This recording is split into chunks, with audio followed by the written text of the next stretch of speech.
አሁን የአማርኛ ስክሪን ኪቦርድ በየአብነት ስክሪን ኪቦርድን እንዴት መጠቀም እንደምንችል ለማሳያችሁ ፍሎቲንግ ዊንዶው ላይ መጣችሁ እቺ ስክሪን ኪቦርድ በተኗን በመጫን ስክሪን ኪቦርድን መክፈት ይቻላል። ስክሪን ኪቦርድ ሁለት ጥቅሞች ይኖሩታል። አንደኛ በማውዝ መጻፍ ለሚፈልጉ ወይ ደግሞ ኪቦርድ ለሌላቸው ኮምፒውተሮች በማውዝ ወይ ደግሞ በተች መጻፍ የሚያስችል ሲሆን ሁለተኛ የኪቦርድ የምንፈልገውን የኪቦርድ ሌአውት በቀላሉ መመልከት እንችላለን። ለምሳሌ ይሄ የአብነት የአማርኛ ኪቦርድ አቀማመጥ ነው። የፓወር ግዕዝ የቪዥዋል ግዕዝ ታይፕራይተር እንደዚሁም አረብኛም ሌሎችንም ኪቦርድ አይነቶች በቀላሉ መርጦ መጻፍ ይቻላል።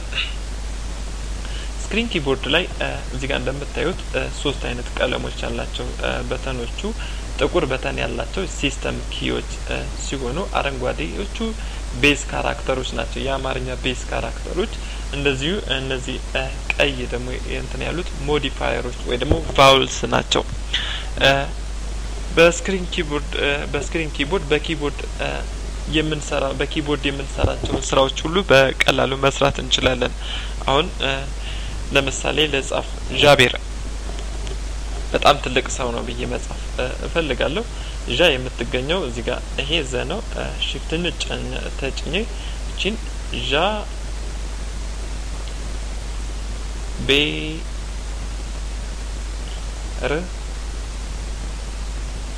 ጃቤር ስፔስ ት ል ቅ ስፔስ ሰ ው ነ ኦኬ አራት ነጥብ shift-ን ተጭኜ አራት ነጥብ ጨረስኩ። ኢንተር ወደ አዲስ ላይ ለመምጣት እዚህ ጋር የምንጽፋቸው ነገሮች ሁሉ በቀላሉ መጻፍ እንችላለን።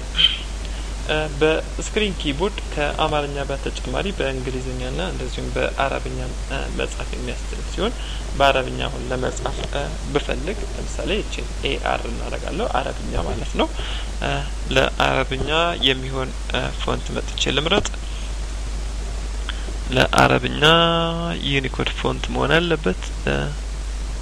ኦኬ አሪያል ዩኒኮድ ፎንት ስለሆነ የአረብኛንም ይኖረዋል።